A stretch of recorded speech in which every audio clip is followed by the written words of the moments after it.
Journeys Ahead, Aurora Legends. Number 8, First Night of Summer.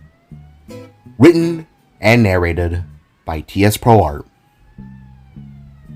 Saturday, May 21st, 2018, 7:30 p.m. This is what Voyd read on his phone as he, Jaida, Winona, Coco, and Ellie walked down a southern side sidewalk, laughing and talking with glee plastered on their faces. Finally! Summer vacation. 3 whole months without exams, elderly know-it-alls, and you chewing on your erasers every class. Winona cheered as she turned and poked Voyd in the chest. What? Is it really that loud? The spark replied with a soft, shy tone as he and Jaida held one another's hand. Yeah. It's pretty loud, dude. It's also kind of gross. Ellie mumbled with her sarcastic-sounding voice as she walked with both hands stuffed deep into her red sweater. Hey, leave the big boy alone. Don't act like you haven't teeved at one point in your life, Coco said as she stepped herself into the fray, twirling forth in a light yellow dress. Yeah, don't bully my big baby. Jaida now spoke, wearing low red pants and an orange sweater, having a little musician Boulder character on it with the words punk rock labeled above it. It's fine, guys. I'll stop this junior year. I swear. Voyd apologized with a smile as he looked back to Winona, who was wearing a blue sweater and skirt attire. You better, or I'll have to jot you down in the school paper sillies, she said with a wink, making Voyd shake his head with a grin. Turning heel, everyone approached and entered a gas station store, feeling the need to grab snacks and food for the evening they'll be sharing. Don't worry, losers. I'll pay for whatever we get. My dad makes the big bucks, Ellie assured as they all began to head in different directions. The gas station wasn't very big, about 40 feet from all corners.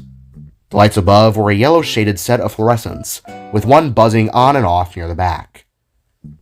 The floors were a dim gray, outlined by green plaster lines to give it a checkered feel. The walls were tan, with a red, yellow, and blue rainbow stripe going around it. There were the usual shelves of items, the back having refrigerated goods, and a slew of advertisements along the walls. At the front desk stood a tall, orange lizard woodland human with sharp green spikes, a long tail, and a very tired expression. Good afternoon, he greeted, looking to grab his smoke. Hi, Barry, Jaida replied as she, Coco, and Ellie went near the back, while Voyd and Winona went for the drinks. Looking up and down the racks of unhealthy bottles, Voyd couldn't help but feel silent and awkward. It had been a rough couple of days with finals and his other hobby, so when it came to going out this evening, he was mixed, but willing to tag along. You see anything you like, Blueberry? Winona asked as she took hold of a brand new soda that was being advertised, called Soda, along with some drinks for the others. Wait, what did you just call me? Voyd asked as he turned to his friend. Blueberry? You're always wearing blue and your face lights up with the same color around your hot-headed girlfriend. Literally. Winona replied with a smug grin as they both looked upon the trio, who were taking a photo in the bubble mirror within the corner of the establishment. Oh, I see. That's a new one then, Voyd replied as he gently reached out and grabbed a water bottle. Also, is everything okay with you? You've been sort of ghosting everyone lately, and you don't even try to hide the fact that you've got the remnants of a black eye. We could all see it during finals, Winona asked, gesturing to the mostly healed but still visible wound left from the doppelganger. What? Yeah, I'm all good. Just been a busy couple of weeks is all. You know how it is with me. Voyd assured with a cold sweat, which Winona didn't seem to buy. You know I care about you, right? You're like my only guy best friend. If something is going on, you can talk to me. Winona assured as she gave a friendly nudge to Voyd's shoulder. I know. Look, I just got into a bit of a tussle is all. It was with the jocks on the street. It is what it is. I'm fine. Together, the two of them approached the front desk, setting their items down and putting them on hold until the others came over as well. Wait, one of the jocks gave you a black eye? Winona questioned, her tone growing angry at the Voyd's unfortunate state. Yeah. They hit me pretty hard. Again, I'm okay if that's what you're worried about. Voyd assured once again, leaving Winona to cross her arms. You're a silent nerd who chews on erasers and gets lost in the school halls. I'm always gonna worry about you. You're like a brother to me, dude. To this, Voyd just shrugged and leaned back against the counter desk, not really sure on how to respond. Specs, you really gotta work on not being brutally honest, was all I could say, making Winona smirk. Sorry, Blueberry. It comes within the Specs family package. The young journalist stated back, making a finger gun motion. Was the next sound that left her mouth, making Voyd smile again and roll his eyes. Oh, look at these! Coco exclaimed as she reached a webbed hand out and took hold of an odd plush toy from the shelf. It was of a character in a top hat. They had large, spiky hair, a purple tuxedo-akin shirt, gray pants, and lavender shoes. Over the eyes rested large, red oval glasses that were accompanied by a sharp nose and jovial smile. It's Freak Show! Do you guys remember that series? It was so good! The frog asked as she showed off the toy to the other girls. Rebecca and Freak Show, right? Wasn't really much of a fan. I was more in the Rocketmons. Ellie answered as she sneakily bagged several chips into her sweater pocket. Oh, I remember it, Coco. It's been years since I've seen an episode. I liked it. I would have watched more, but unfortunately my dad was a bit of a TV hog. The musician recalled. He would always watch this really cool sci-fi show called The Pillars of Order. He had a whole card collection, everything, every season on steel covers, the novels, hell, he even had a statue of the Knight character. I forgot his name. Sam, I think? Jaida explained as she gathered her own snacks into her arms. As she did so, she turned to the wall at her side, seeing newspaper clippings of both herself and Voyd, donned in their vigilante attires. Who are they? The paper read in big bold words, leaving Jaida to pause in place. Couple of knuckleheads is who I think they are. Those two are nuts. Ellie suddenly said as she gazed at the photos. They're doing more than the cops. No offense, Elle. Coco added as Jaida held her tongue. No, you're right. It infuriates my dad. He feels like the Force should be doing more after those two found that one drug lord. It eats him up inside knowing they were able to do more in one night than what the actual law were able to accomplish in months. The young Sankston said, resulting in Jaida turning heel and approaching the desk. Yep, good intentions but crazy. Let's pay, gang. Smells like dead fish in here. With that said, everyone grouped back up, paid, and left the establishment, leaving Barry slumping back into a lonely and depressed stupor. Back on the sidewalk, the group of five marched and ate their snacks, continuing to chat on about their lives and joking on about all kinds of things. Yeah, right. Like I do that. Jaida cackled while sipping down some soda. Come on, you'd totally be the one to start a cat shop business, playing your little guitar to soothe them down and all. Coco laughed back with a playful shove to Jaida. Nah. What I'd really love to do one day is be a radio station host, featuring all my music, self-employed and self-branded. I can see it now. Woodsbeat Prime. Jaida stated with a wave gesture, making most of the group chuckle. What about you, Coco? What do you want to be after high school? To Jaida's ask, the frog scratched her chin and answered, Little old me? Well, I wouldn't mind going to the art industry, although I'm not sure in which division. The woodland human frog said, as Ellie spoke up herself, I'm probably going to end up a cop like my dad. Our whole family is generational. Plus, I'm just in the true crime, so it fits my build. Nodding, Winona skipped ahead with a twirl before exclaiming, Journalism, baby! She called, to which all the girls replied in unison. We know, Winona. We know, Winona. Yeesh, tough crowd. What about you, Voyd? What do you want to be in the future? In regards to Speck's roundtable ask, Voyd thought on it for a long few seconds. But ultimately, he did know the answer. I would like to be a father later down the road. Not directly after high school, no, but, to this, everyone halted and turned, Winona and Coco cracking smug grins, Ellie with an eyebrow raised, and Jaida turning completely orange in the cheeks. What, huh? She asked with a cold sweat. Don't make it awkward, guys. I genuinely just would love to be a dad one day. Family is very important to me.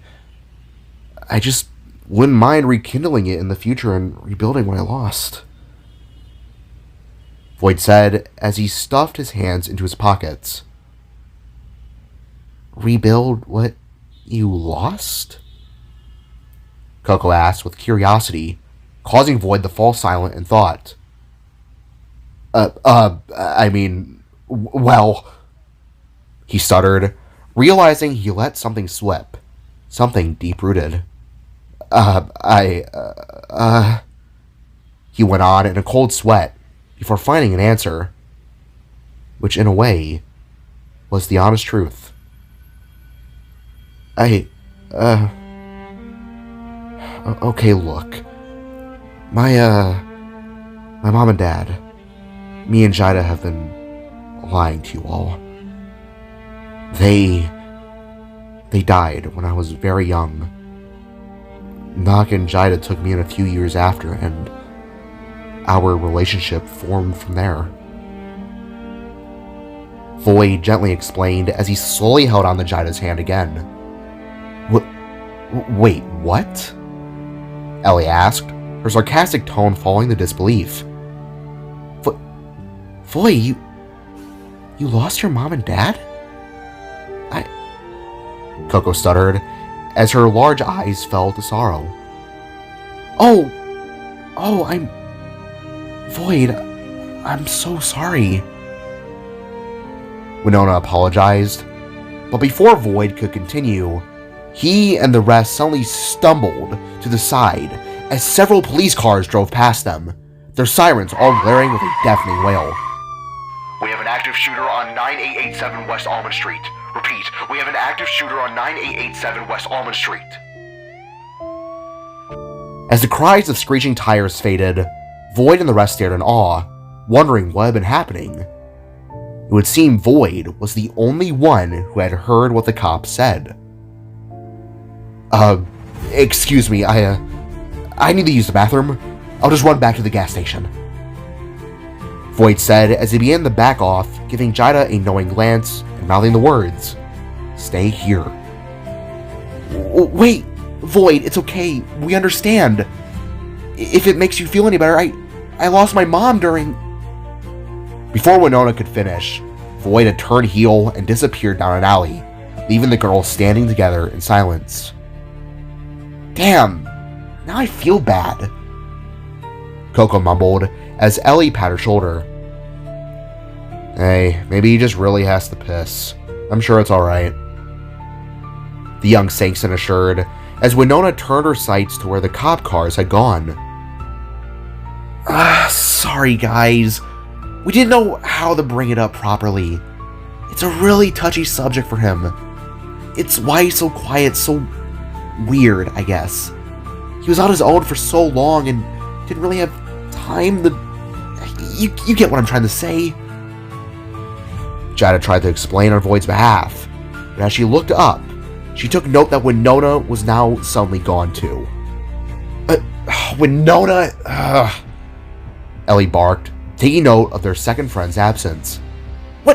Where did she go? Coco asked, as a growing sense of dread began to fill Jaida's stomach. Running through the back alleys of Aurora, Voyd deployed his helmet and then shot open a portal back to Nox. As he leapt through, it was only moments after he re-emerged through another, being fully geared up in his blue bolt armor. Reaching an apartment ladder chute, Voyd shot his arm forwards and latched it upon the rails. Using this leverage, he yanked himself up and atop the roof of the building, whilst Jet began to mark the street in his helmet's HUD. With a gruff, Voyd chopped both of his arms out, latched them on the two telephone poles, and then pulled and launched himself forwards through the air and into the night.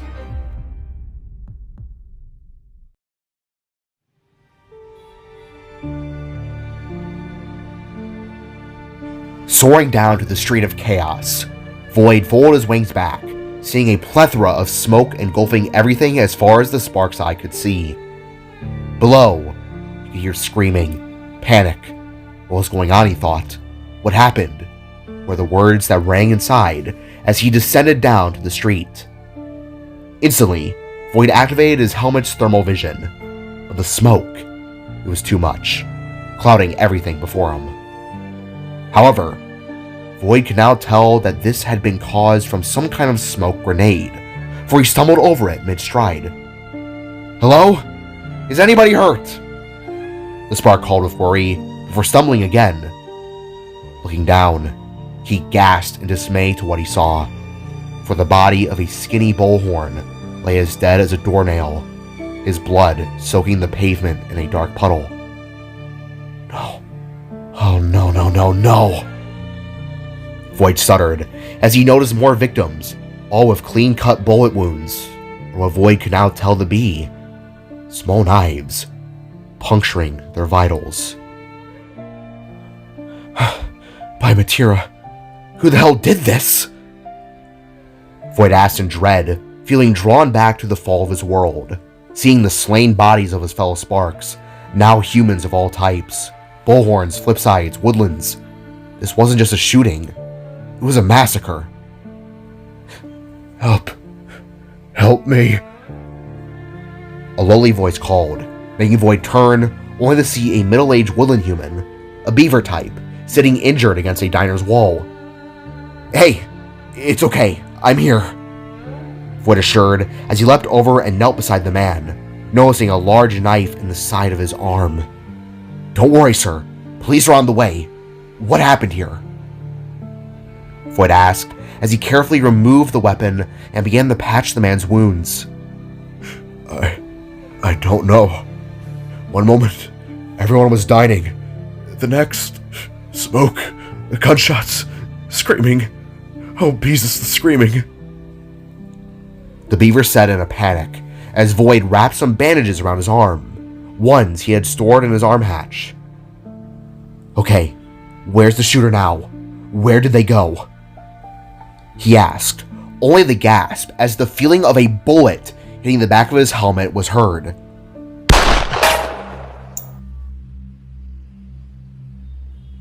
The small piece of lead ricocheted off into a nearby car, shattering the glass and causing its alarm to go off. No, he's back. He's back.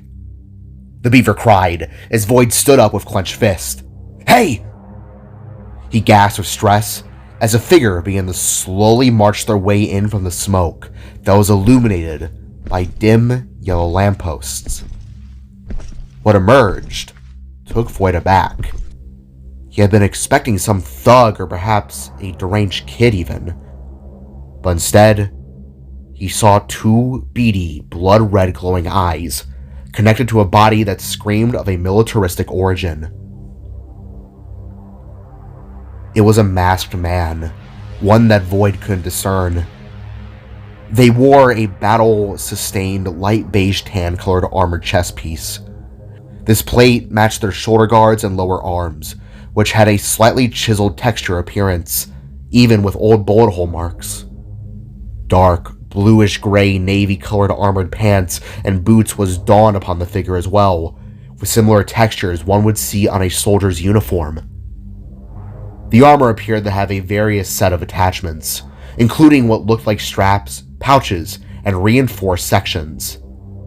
On their chest was a strapped pistol of some type, a silencer that screamed of modification. On their back, they carried a sniper of some unknown type as well. At their left-hand pants side was another gun holstered down. On the right were several pouches carrying all kinds of knives, small, large, all types, all looking to have come from some type of military environment. The helmet around his head was blank and smoothed over. There was no emotion in its design, no clear motive, just a hollow emptiness matching circular eye holes that carried the beady red irises within. "What the?" Voyd asked as the beaver huddled in fear behind him. Suddenly from the fog, with roaring sirens, 4 police officers appeared, their pistols drawn and sighted down upon the mercenary-like figure, which Voyd could now hear a deep, raspy breathing from. "APD, get on the ground!"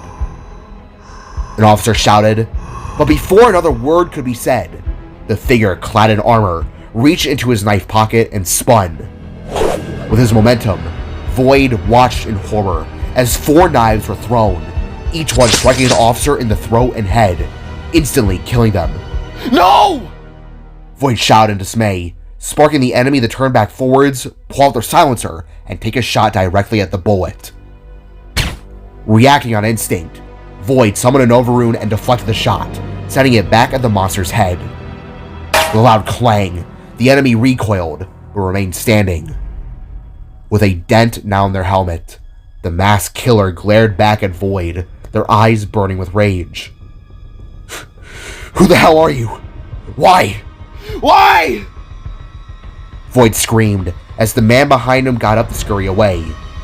As he did, the mercenary, whoever he was, tried to take a shot, but was stopped as Voyd sprang forwards and tackled the figure to the ground. Rolling across the street, Voyd immediately began to punch the figure, feeling enraged for the lives that had been taken. Voyd didn't care if they were a whole foot taller. He didn't care if they had armor and skill. People died tonight. Innocent people. He needed to take the mercenary down. Getting the upper hand, the armed figure kicked Voyd off, sending them both back to a standing position. The mercenary moved first. They drew another knife, one that flashed a golden silver under the weak light. Voyd reacted instantly, a glowing rune materializing in front of him, deflecting the blade with a shower of blue magical sparks. He then extended his arm, a blur of motion ending with a fist connecting to the mercenary's masked face. The blood-red-eyed gunsman staggered, but recovered quickly, a second knife already leaving his hand. This one found its mark, slicing across Voyd's upper arm, breaking the fabric and metal skin, drawing a hiss of pain. "Oh my god," Voyd thought inside, as he just realized how fast and violent the blade was to puncture his metal skin. Voyd, in a world of hurt, countered with the blast of his arm cannon, forcing the mercenary to dive behind a car. Voyd, not having it, extended his other arm out, took hold of this vehicle and pulled it aside with all of his strength. With the enemy exposed, he launched himself forwards like an agile cat, attempting to close the distance. Voyd now unleashed a flurry of punches and kicks, each one a calculated strike aimed at the monster's non-armored sections. The mercenary parried and dodged with unsettling ease, their movements sharp and lethal. They used the cramped space to their advantage, drawing another blade and sending Voyd back towards the streets. God! Another knife, This one embedded itself within Voyd's thigh. He gritted his teeth, ignoring the pain. Thinking fast, Voyd summoned a web of runes appearing around his hands, crackling with energy. He lunged, aiming to incapacitate, but the mercenary was too fast. He swiftly weaved and snagged Voyd's arm, using the momentum to hurl him towards the large window of the nearby diner. Glass shattered, the sound echoing through the night. Voyd crashed through the window, landing hard on a vinyl booth amidst a hail of shards and startled cries of what he realized to still be people inside. The mercenary followed without hesitation, vaulting through the jagged opening with a disturbing grace. The diner, once a haven of greasy comfort, was now a battlefield. Booths were overturned, ketchup bottles smashed, and the air hung thick with the smell of coffee and spilled blood from the events that transpired earlier.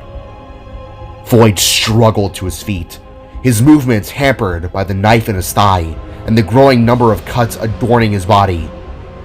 He summoned another rune, this one a shield, deflecting a thrown sugar dispenser from the enemy. The mercenary, unfazed by the change of scenery, used the environment to his advantage.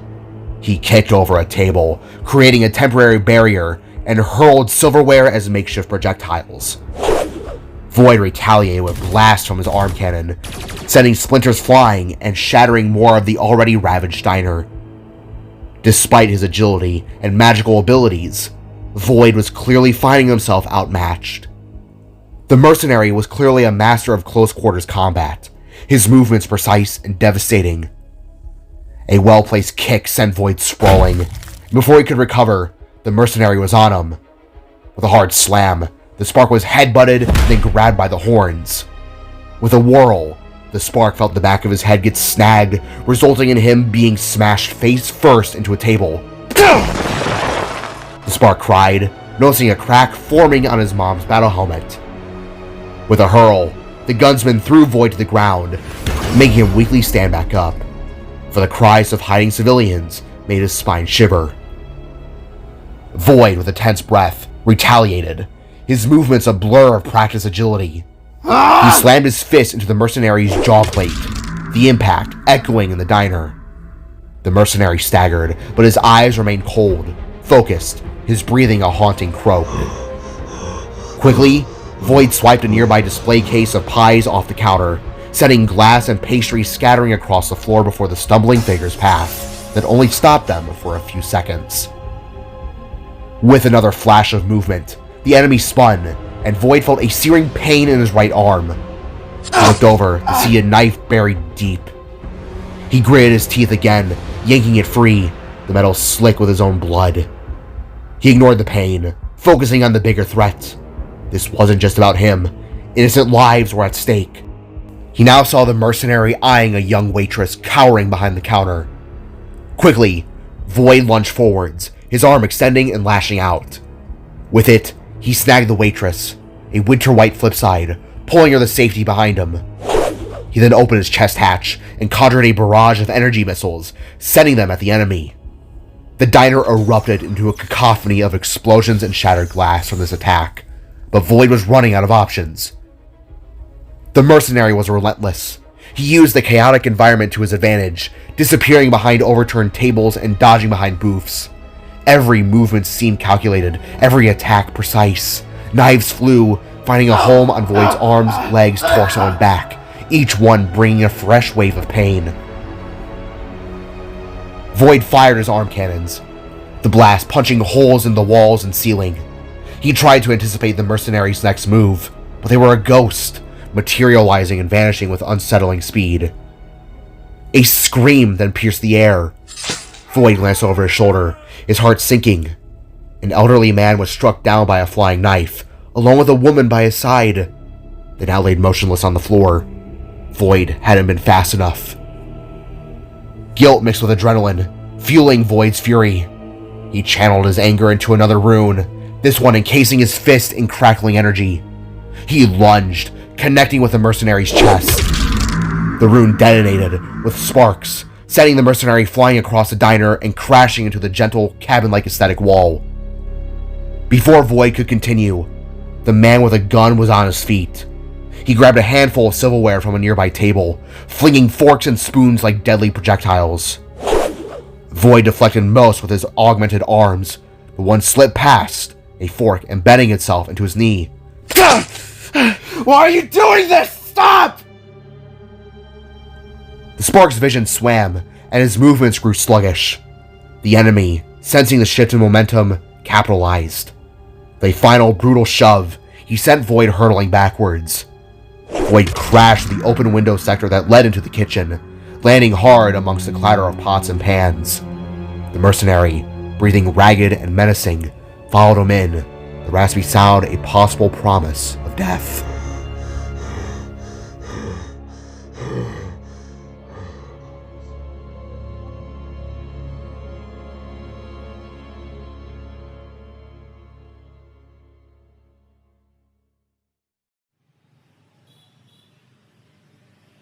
Back outside, maneuvering in a sneaky posture, Winona found herself slowly and carefully entering the smoke-filled environment. She could see the flashes of police cars, marking the very line of where she could go to be at a safe distance. Alright, Winona. Snap some photos of the officers at work, make a document on how we can improve the city system, get an A+ on your summer journalism project come the start of junior year. The young journalist said to herself, as she snuck into the back alley of a nearby building. Okay, let me just grab my camera and... Before Winona could finish her words, she suddenly yelped in surprise as the back door to the alley was smashed open. Causing the sudden eruption was none other than the blue bullet, being smashed through like a ragdoll to Winona Speck's disbelief. What the? She asked, feeling the surrounding smoke billow at her feet. Blue bullet? She called, when from out of the kitchen emerged the mercenary, boots stomping, eyes glowing. Immediately, Winona felt still and small in place, gazing up in fear at this truly bizarre figure. Who? She began to ask. Before Winona could finish her words, the figure suddenly turned as quick as a snake and flung a knife. As it soared through the air, Winona dove out of the way, feeling the blade slice the thinnest roof of her skin at the top of her hand. Gah! She cried, while landing hard on the concrete. Ow! Ow! Ah! She whimpered, noticing the blood beginning to fester. Turning her head, Winona watched with a halted breath as the armored figure pulled out a pistol from its pants side and aimed it directly upon her head. Wait, no, please! The young girl cried, but as the shot was fired, the blue bullet jumped in and took the shot straight to the chest.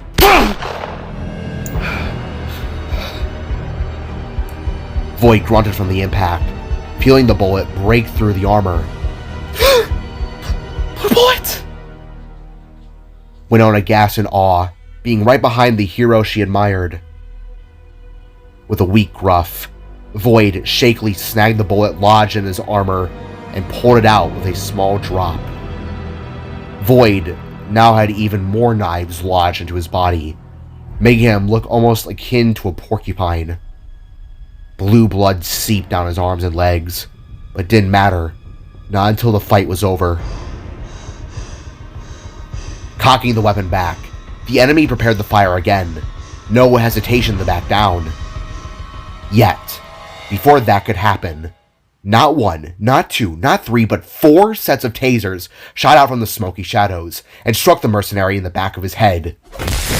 Immediately, he dropped the weapon, shaking and sputtering like a robot malfunctioning. Move in! A familiar voice cried, being matched with Officer Sankson and several other officers. Target secured, while the other cops boasted as everyone dogpiled the shooter. Backing up, Voyd put his arm in front of Winona, who was standing back up as well with a petrified stare. As several more cops appeared, Voyd turned his eyes up to Sankson, who was gazing back in horror at the spark's condition. Voyd's ears were now ringing, body stinging. Get out of here, he could see Sankson mouthing as SWAT trucks pulled onto the scene. taking a weakened breath and moving in what almost felt like slow motion. Voyd turned and scooped Winona into his arms. Summoning his wings, he took off. "Whoa!" the girl exclaimed as they soared into the night.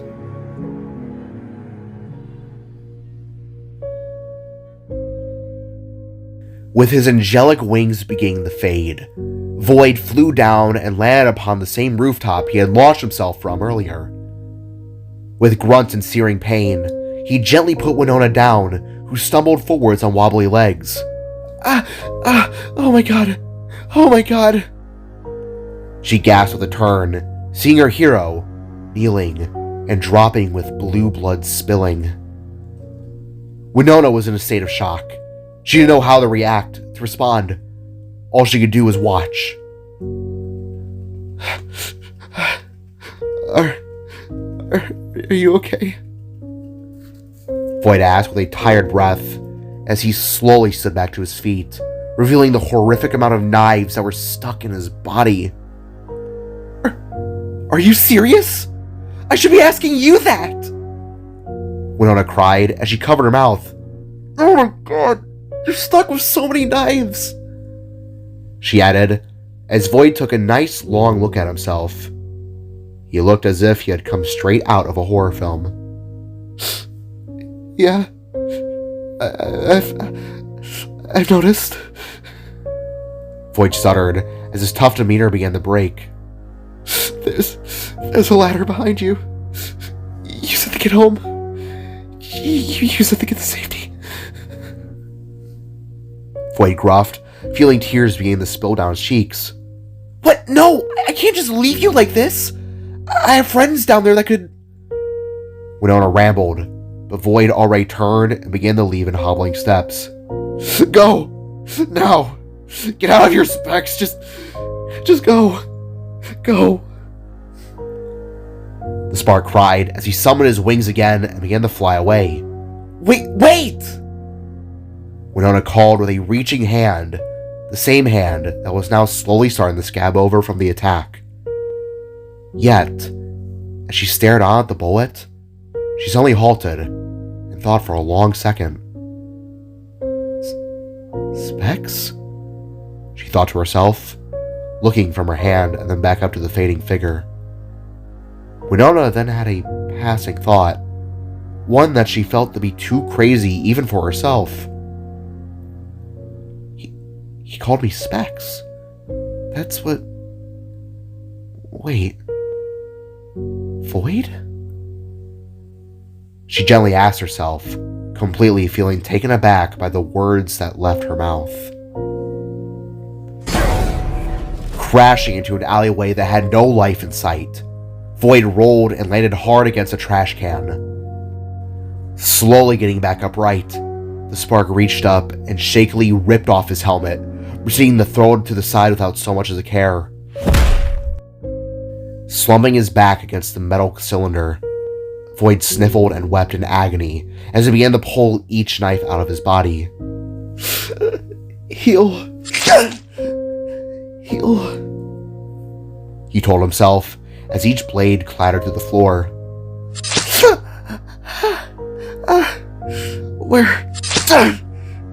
Where do these guys keep coming from?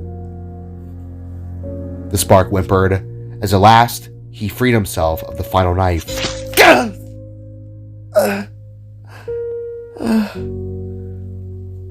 Leaning back, Voyd shut his eyes and thought upon the last 20 minutes. He could have saved those people. If he hadn't been so slow or oblivious, he could have saved them. Voyd's heart ached for the lives that were lost, ached for the shattered families that would come from tonight's pointless slaughter. Shaking, Voyd took out his phone. The screen was cracked now, but it didn't matter. Immediately, he dialed Jaida's number, who picked up without so much as a second ring. Blue! Hey! You okay? Winona just came back looking petrified. She isn't talking. What happened? Are you okay? Shaking, Voyd dropped his phone from strain and began to silently weep. The blades cut deep. His healing wouldn't be done for a good while. He couldn't move. He was in what felt like hell. Jaida, help me. Please help me. I'm in so much pain. I can't move. I can't move. To Voyd's words, Jaida immediately switched up her whole flow. You could hear her apologizing to the other girls, saying something along the lines of Voyd suddenly being sick. Running was then heard, till her voice came back. Baby, where are you? I'm on the way. Wherever that is. Jaida asked as Voyd's heart raced with agony. I don't know. I'm in an alley of some kind. I don't know. He replied, before falling silent to the embrace of stress and endured sleep. Voyd? Voyd! Jaida screamed as Voyd finally succumbed to slumber.